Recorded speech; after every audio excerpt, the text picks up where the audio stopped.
So this is a poem I wrote after a poet who lives in Boise. His name's Alex Hatter, or used to live in Boise, now he lives somewhere else. And it's called Clipboards and Pills. Lucy's window faces a brick wall, and she lives on the 8th floor. The nurses, circling in every quarter hour with clipboards and pills, keep it locked. They all have these big, young eyes, and even younger names: Heather, Emily, Katie, snapping gum in the backs of their mouths.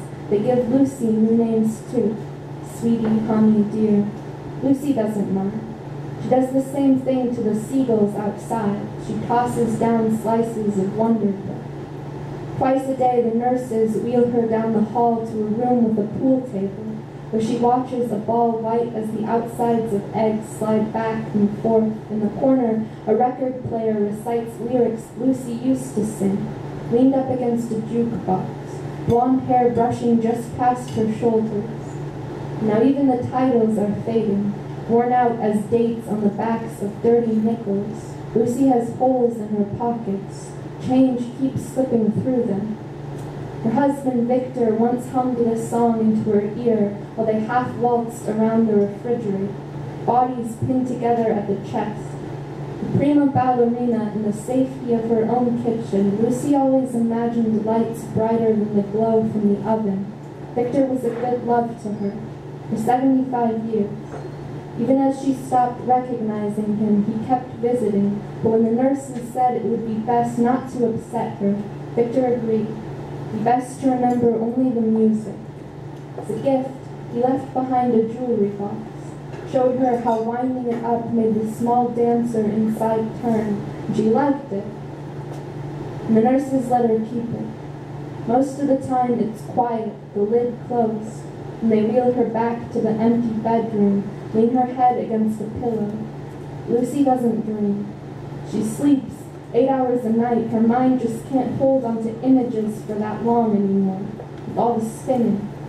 When it's dark enough for the Heathers, Emilys, and Katies to be gone, Lucy pirouettes over the bed sheets, turning circles like chalk outlines. She knows the concrete is only 8 stories away, and it opens and closes under the footsteps of strangers. Knows one day, if the time is right, they will stop for her, but not today. Today Lucy wakes to the sound of birds and smiles. She knows they'll still fly in a V long after it stops standing for anything.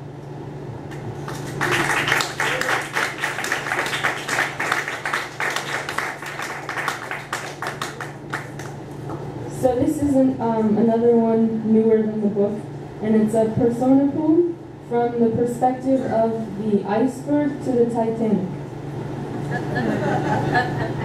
In the Atlantic Ocean, hypothermic salt water tastes like love. How was I to know which I was choking on that night when you appeared like a medallion glinting against a mirror of waves? At the time, the snow compacted against my body was over 10,000 years old, while the ice sculpture of my skin had only been drifting for 2.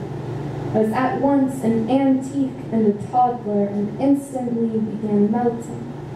They tell me it's impossible, that icebergs don't have hearts, but if only 10% of me is visible above water, who's to say what else might be drowning? So I held my breath and looked up, where the corpses of stars were igniting from the inside out, burning the edges of the sky for a second chance. Their silent combustions pinned to the felt of twilight, lined up to whisper, be worth it all just to hold you once. Steam rolled up from my blushing face like a bashful confession to the violin strings, pulling on your ship deck while you danced like your blood would never run cold. You were supposed to be unsinkable. Instead, I made you immortal. In the Atlantic Ocean, love dissolves, writing its legacy onto a surface destined to erase with the changing tide. No one remembers the ships that float. Grace needs tragedy to be excavated from the ocean's floor, its quarters filled with the ghosts of an imaginary romance, where a crystal chandelier refusing to admit your very existence was a flirtation with your fall, only wanted to catch you. For my longing was swept away in a lifeboat, carrying huddled survivors from the wrath of my passion. I anchored us to the marble banisters of fame, outlined our fingerprints in tarnished gold and rust. Here you will be remembered, not for your beauty, but rather the ease with which it was destroyed.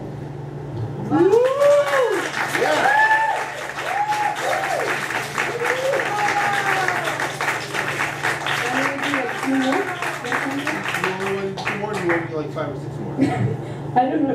Okay, I can do a few more and then the two, because I have a mom break. Okay, yeah. Where we're going to edit the tape that's being recorded. Right.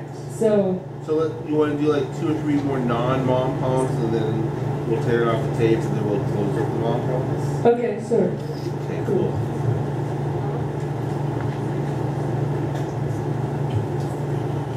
Also, I have these books, but if for some reason you run out or something, I also have made these B-sides, the good stuff, chapbooks. So it's like the sides, but also like really is.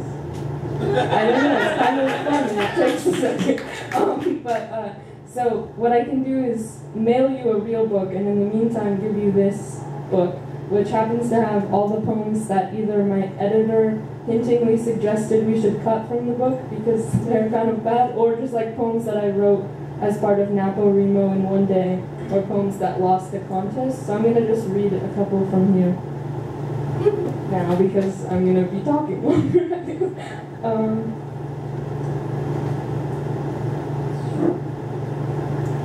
This poem is called The Flower and Axe.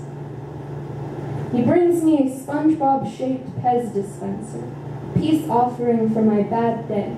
Boyfriend in a boyfriend sweater, he asks what's wrong. I say, can I use another metaphor about forests? A garden where nothing sprouted for so long I took an axe to the first flower. Can I use a metaphor prettier than the shapes of every woman on the street with a waist thinner than mine? He says, I love you. I say, can I use a metaphor for my heart as a filter, blocking anything gold from getting in? Hallucinated insults in a crowded coffee shop. Can I use one for the way broken glass in the bricked-up alley most days looks kinder than any mirror? I trace circles on his chest. I say, safe. You're almost asleep. His arms around me when I confess sometimes I am afraid he is luring me in to kill me. Sugar cubes in water. I want to dissolve under his breath. Disappear into the blink of his eye. I say, stay. My arms outstretched like a barricade or a magnet. I want to take him to the family plot where everyone else was buried. Point to the spot where I will go one day.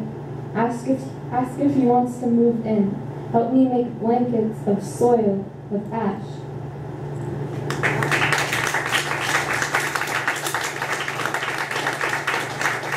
So I've been reading a lot of Franz Wright poems, and so this is a poem after Franz Wright. It's called For 3 More Days. As a child trying to sleep, I always knew where the knives were. That wasn't the problem. It was all of those television shows. True stories about little boys and girls who suddenly killed their entire families. I checked the lock on my toaster oven-sized window again and again until almost morning, crying like the last drops from a dish rag. It's the same reason I don't know how to be reassuring about anything, even what I know for certain, because it was a normal day freshman year of high school when I came home and learned my dad had been dead for 3 days. Nothing is supposed to happen this way. What I mean is, I do it subconsciously now. Whenever driving past a church's parking lot, calculate if a fall from the top of its cross would work. It's that I want to give you everything, but there are parts of me I don't want anyone to see. Like the first time I saw a man, my lips pursed on the edge of the couch, him standing over me like a sword. How some girls, even in their sleep, know exactly where the sharpness is.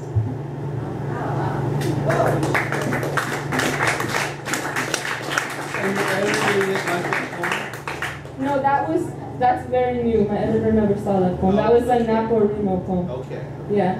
So can people buy that book even though they want? Yeah, this one is like $5. Okay. I made it at Kinko's, so I kind of just choose the price, I guess. Okay. So for 20, they can have both. Yes. At the discounted price of 20, you can have both books. And then, and then there's Then there's no reason for change. They just give you a 20 or a 100 with an $80. Yeah.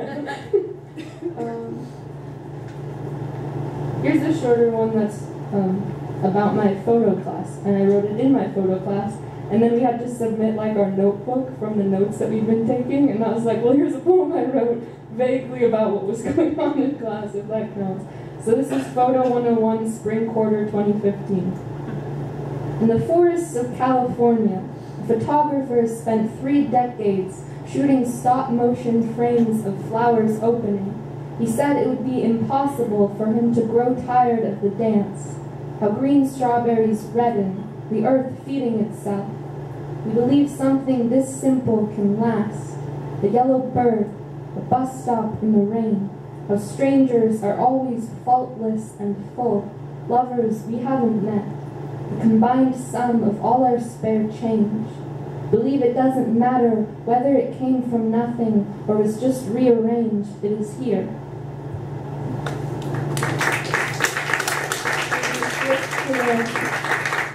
So you want to go to the mom pumps now? Yeah. So you want me to kill the recording? Yeah. Okay.